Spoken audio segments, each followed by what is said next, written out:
Hello student, welcome back to our MSc First Physics semester 2nd course, that is Atoms and Molecules, and our subject code is a PSCT 1 to 2, and this is our 18th lecture, and we are studying our third module, that is a spectroscopic techniques, and in that module we have covered the two main spectroscopic techniques like microwave spectroscopy, that is rotational spectroscopy, and also we have covered the infrared spectroscopy, or simply we call it as a IR spectroscopy. Also we have studied the FTIR spectroscopy, that is a Fourier transform infrared spectroscopy. Also we have studied about the FTR spectrophotometer and IR spectrophotometer. Also we have studied the applications of the both spectroscopy, that is IR spectroscopy as well as the FTR spectroscopy. So all those things we have covered in our previous lectures. Now in this lecture we have to start with the new spectroscopic technique, that is a third spectroscopic technique, and this is the last spectroscopic technique in this chapter, and which is the Raman spectroscopy. So let's start with the introductory part of the Raman spectroscopy. Photons can interact with the molecules of a matter in a number of ways. We know that if we incident the electromagnetic radiation on the matter or given molecules, then there is an interaction between the photons and the molecules, but this is in a number of ways, and we know that the electromagnetic radiation consists of number of photons. So the photons interact with the molecule or that matter, but this will happen in a number of ways. When they strikes the solid or collection of molecules, most of them are scattered elastically, that is a relay scattering. Here we know that there are a number of possibilities, that is to interact the photon with the molecule or the matter. So here if we strike a photon on a solid or a collection of a molecules, then most of the photons are scattered elastically. We know that there are main two types of the collision, that is a elastic collision and inelastic collision. In elastic collision there is no transfer of energy, but in elastic collision, in inelastic collision there is a transfer of energy. So here there are two main possibilities. So first possibility is if photons scattered and they scattered elastically, that is there is no transfer of energy, then this scattering is nothing but the relay scattering.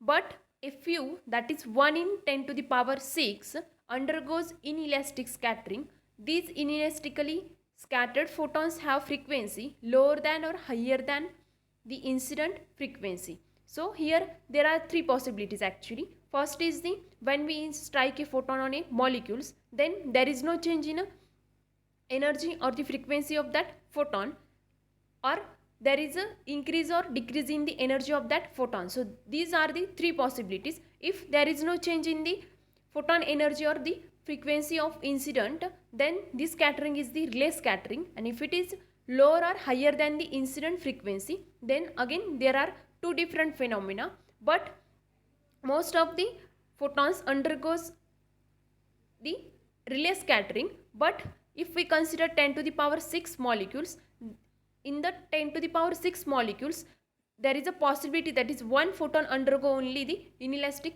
scattering. That means there is a less probability of the lower and higher frequency of the incident frequency, that is lower, the photon have lower or higher frequency than that of the incident photon. So this is the very less probability.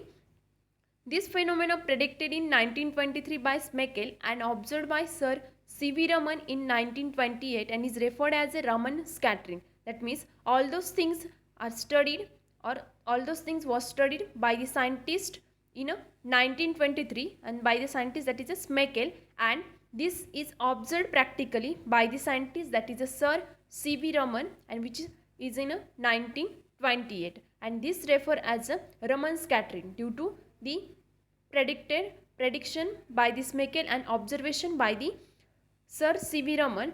This scattering is referred as a Raman scattering because all those things observed by the Sir C.V. Raman. So this scattering is known as a Raman scattering. The lines on the low and high frequency sides of the relay line are called Stokes and anti-Stokes lines respectively. That means if we consider the higher frequency or lower frequency photon after scattering, there is a two possibility this, and another possibility is the scattered photon have same frequency as that of the incident photon, but the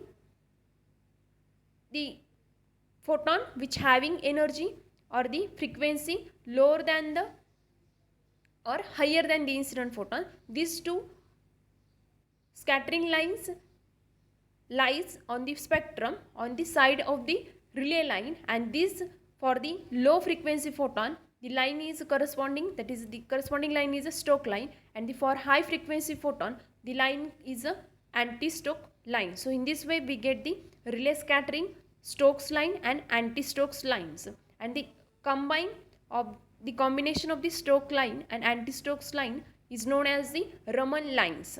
So in this way we get the scattering in the Raman spectroscopy. The scattered photon have frequency shift that is a 10 to 4000 centimeter inverse. That means the scattered photons, that means the higher frequency photon or lower frequency photon, or the frequency of the photons remains same as that of the incident photon, and this frequency shift is lies in between 10 to 4000 centimeter inverse. Characteristics of the vibrational or rotational energy of the molecules, that means this gives rise to the characteristics of the vibrational or rotational energy level of that particular molecule. These weak lines of modified frequency are generally referred to as exciting as the Raman spectrum, and frequency shift from the exciting line as the Raman shift. That means there is a change in a frequency, that means as compared to the incident frequency photon, and this change is represented in terms of the Raman spectrum, and this change, that is this frequency shift, is known as the Raman shift. So in this way we get the Raman spectrum. Now the theory of the Raman scattering, all those things before we studied, that is the introductory part of the Raman scattering. So here we have to consider the actual theory of the Raman scattering. So there are two theory of the Raman scattering. First one is the classical theory of Raman scattering, and second one is the quantum theory of Raman scattering, Raman effect. First we will discuss about the classical theory of the Raman effect. So let's start. Phenomena of Raman scattering can be understood on the basis of classical consideration. That means here we only consider the classical phenomena. We are not taken into account the quantum mechanical phenomena. So when a molecule is placed in electric field, negative electron cloud is attracted towards the positive pole, and whereas the positive charged nuclei get attracted towards the negative pole, and polarization of molecule takes place. That means if we put or place the molecule in a presence of electric field, we know that there is a polarization phenomena. But what is the polarization? Polarization occurs due to the external electric field, and in that the negative electron cloud, that means in atom we know that there is electron as well as the protons. So the negative electron cloud is attracted towards the positive pole, that is there is a attraction, and whereas the positively charged nuclei get attracted toward the negative pole, and there is a separation of the charges. Actually these all are the charges, that is a negative charge and positive charge. Negative is the electron cloud and positive is the hole, or simply we call it as a positive pole, and in this way the polarization phenomena takes place. When this happen? When there is a presence of the external electric field. So in this way we get the polarization phenomena. Separation of charges induces dipole moment. The induced dipole moment mu is proportional to the applied electric field intensity, and which is denoted by capital E. We know that when there is a polarization phenomena, due to polarization phenomena we get the external due to external electric field we get the polarization phenomena, and due to polarization here we have the separation of the charges, and due to separation of the charges here we have the induced dipole moment, and the induced dipole moment which is denoted by the letter that is a mu, and which is proportional to the applied electric field, that is a capital E. So here this is the relation between the induced dipole moment and the electric field intensity, and we can express this relation in the mathematical form such as mu is equal to alpha times alpha into E, where alpha is the constant of proportionality and which is known as the molecular polarizability. So in this way here we can relate the induced dipole moment and the applied electric field intensity by the factor that is the molecular polarizability. When radiation of frequency V0 is allowed to fall on the molecule, each molecule experiences varying electric field. That means if we place the molecule in a presence of the radiation, that is the radiation which having frequency that is V0, then each molecule experiences a electric field. We know that the electromagnetic radiation consists of the electric field as well as the magnetic field, and these two fields are perpendicular to each other. So the electric field component of that radiation interact with the molecule. So and this interaction which is given by the varying electric field, that is E is equal to E0 sine of 2 pi V0 into T, and this is the equation second. That is here E is the varying electric field, E0 is the constant electric field and which vary sinusoidally. So here 2 pi is a constant, V0 is the frequency of incident radiation and T is a time. That means with respect to time there is a change in the electric field, that is a time varying electric field, and which is given by this equation. Substituting the value of E from equation 2 in equation 1, we get the induced dipole moment undergoes the oscillation of frequency V0. So here we have two equations, that is equation 1 and equation 2. From equation 2 we have the value of capital E and we can substitute this value in the equation 1. So we get the induced dipole moment and which undergoes oscillation of frequency V0. So here mu is equal to alpha E, that is equation 1, and we can substitute the value of E from equation 2, then we get alpha E naught sine 2 pi V0 into T, and this is the third equation. Such a oscillating dipole emits radiation of its own oscillating frequency. That means this is the expression for the induced dipole moment, and this induced dipole moment undergoes the oscillation frequency, that is V0, and due to the oscillation frequency the dipole gets oscillated and oscillating dipole emits the radiation of its own frequency. That means due to oscillation frequency the dipole moment oscillate, and due to oscillation of the dipole it emits the radiation of its own oscillating frequency. Thus equation 3 gives the explanation of the Raman scattering. That means here is the quantum mechanically we can represent the relay scattering, and this equation gives us the relay scattering. So in this way we get the relay scattering according to quantum mechanical theory of the Raman effect.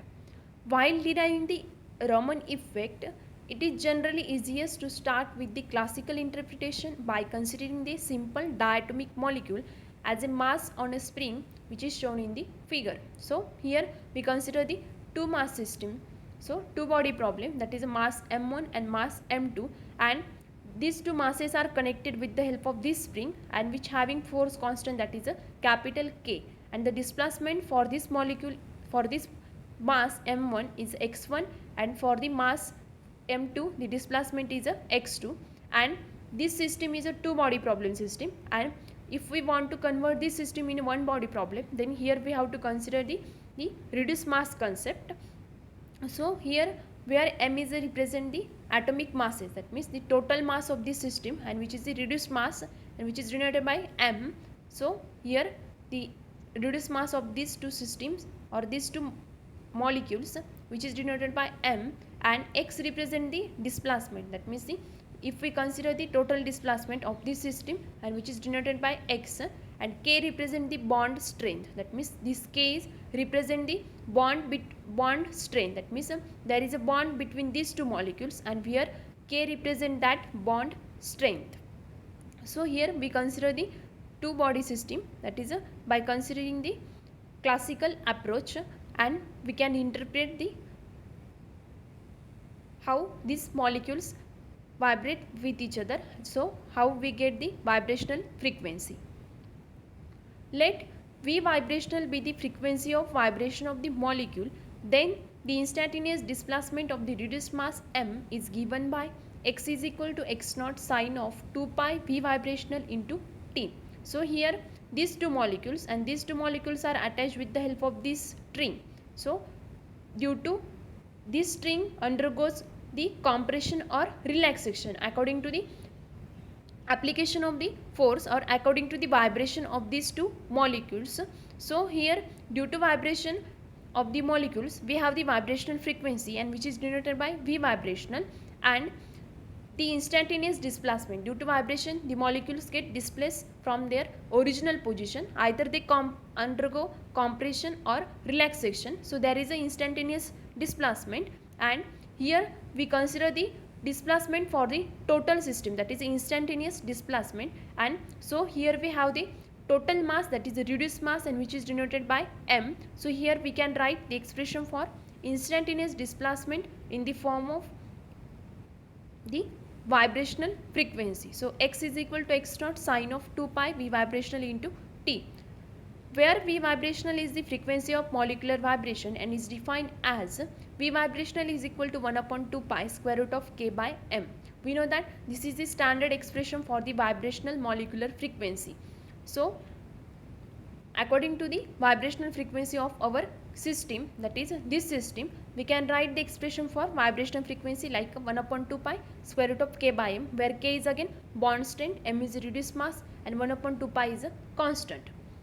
Thus, due to internal motion of vibration or rotation, the polarizability changes periodically. Then the oscillating dipole will have superimposed upon its vibrational or rotational oscillation. So here again we have a particular polarizability. That means when we apply the external electric field to the molecule, then there is a polarization, then this polarization has a particular value. But due to internal motion of the vibration or rotation, the polarizability changes, and this change in the polarizability superimpose on its vibrational or rotational oscillation. That means that is a superimposing phenomena between the internal motion of vibration or rotation and the change in the polarizability. So this change or the required change in the polarizability we can write in the form, that is in this mathematical expression, that is alpha is equal to alpha naught plus beta times or beta into sine of 2 pi v vibrational into t, and this is the required equation 4. So here we have the change in the polarizability, and this change is occurred due to the internal vibrational rotational motion. Suppose we have a particular polarizability, before we consider the internal change, that is alpha naught, and if we consider the internal motion of vibration or rotation, then there is a change in the polarizability, and this is periodic change, and this change which is denoted by the letter that is a beta, and this is the sinusoidal change. So here we can write this term. So where alpha is equilibrium polarizability and beta represent the rate of change of polarizability with the vibration. That means we have particular polarizability before considering the internal motion, that means in the presence of external field, and which is denoted by alpha naught, and this is the equilibrium polarizability. And after considering the internal motion, which is either vibration or rotation, we have change in the polarizability, and this change is denoted by beta. Now substituting the value of alpha from equation 4 in equation 3, we get, here we have equation 4 and here we have equation 3. That means this is the third equation, and the fourth equation is for alpha. That means here we can substitute the value of alpha and we get the required equation for mu. So here we can substitute the value of alpha and then we get the required equation for mu. So mu is equal to alpha E is equal to the value of alpha, that is alpha naught plus beta times or beta into sine of 2 pi v vibrational into t, and the value of E, that is this value E, this value, the value of E is from the equation, that is the equation number 2. That means we can substitute here the equation 2 and 4 in equation 3. Then we get the required value of mu. So here we have the value of alpha from equation 4. That means from this equation. This is the value of alpha from equation 4 and the value of E. That is this value from equation 2. These two values, that is the alpha and E, we can substitute here and we get the required equation for mu. So here we get this equation, that is equation number 5. Now here in bracket, that is in a square bracket, we have two terms, that is a alpha 0 and beta times sine of 2 v vibrational into t. So and outside the bracket we have this single term. So we can multiply this single term to each and every term in a square bracket. So here we get mu is equal to alpha e, which is equal to alpha 0 e 0, that is to the first term, that is alpha 0 e 0 sine of 2 pi v 0 t. So here we get first term. Now multiply this term to the second term of this square bracket, then we get beta as it is, e 0 as it is. So sine of 2 pi v vibrational into t. So sine of 2 pi v vibrational into t into sine of 2 pi v naught into t. So sine of 2 pi v naught t.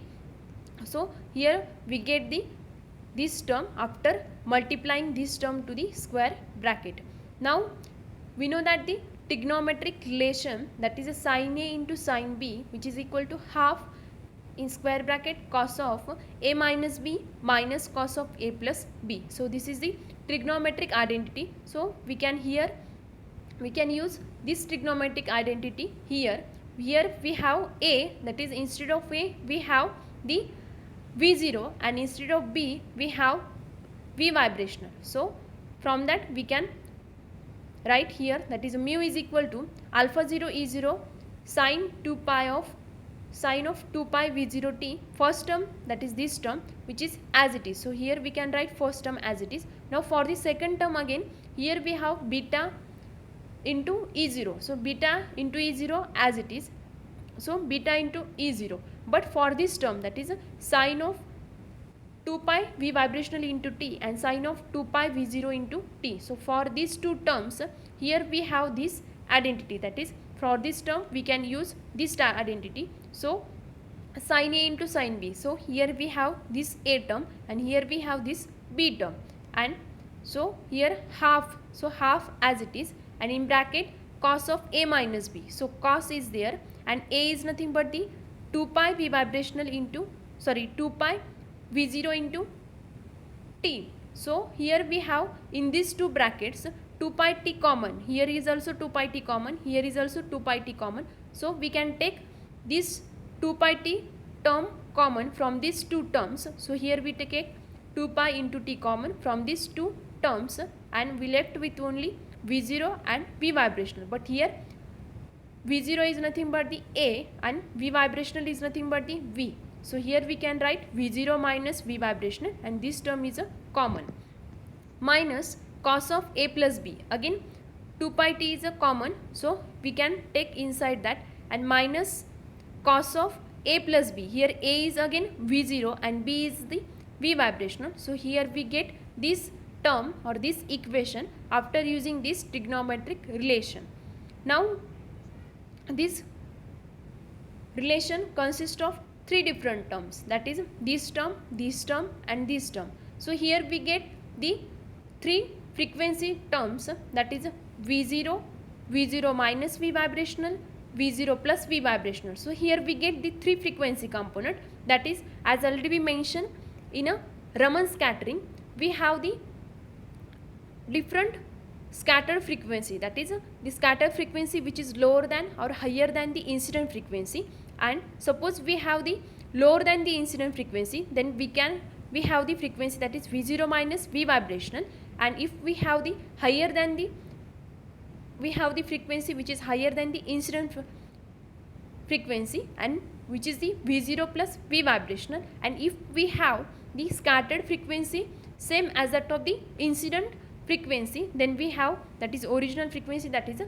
v0. So here we have three different frequency component, that is the original, so lower frequency component and higher frequency component. So this is this term corresponding to the relay scattering, this term corresponding to the, this frequency component correspond to the Stokes lines, and this frequency component corresponding to the anti-Stokes line. So in this way, according to classical theory, we can study the Raman scattering. So here, thus oscillating dipole has a frequency component, that is a V0 plus minus V vibrational, as well as the executing frequency, that is a V. So executing frequency, that is V, original frequency, and here we have the original frequency, that is a V0. So here we have three cases, that is first case is the V is equal to V0, that is a relay line, that means the incident frequency is the same for the, that is the scattered frequency is the same as that of the incident frequency, that is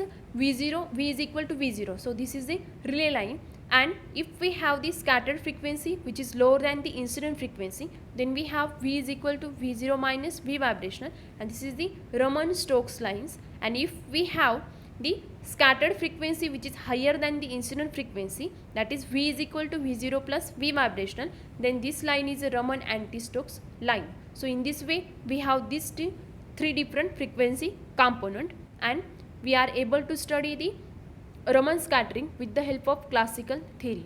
Now in our upcoming lecture, we will discuss about the quantum mechanical theory of the Raman scattering or Raman effect.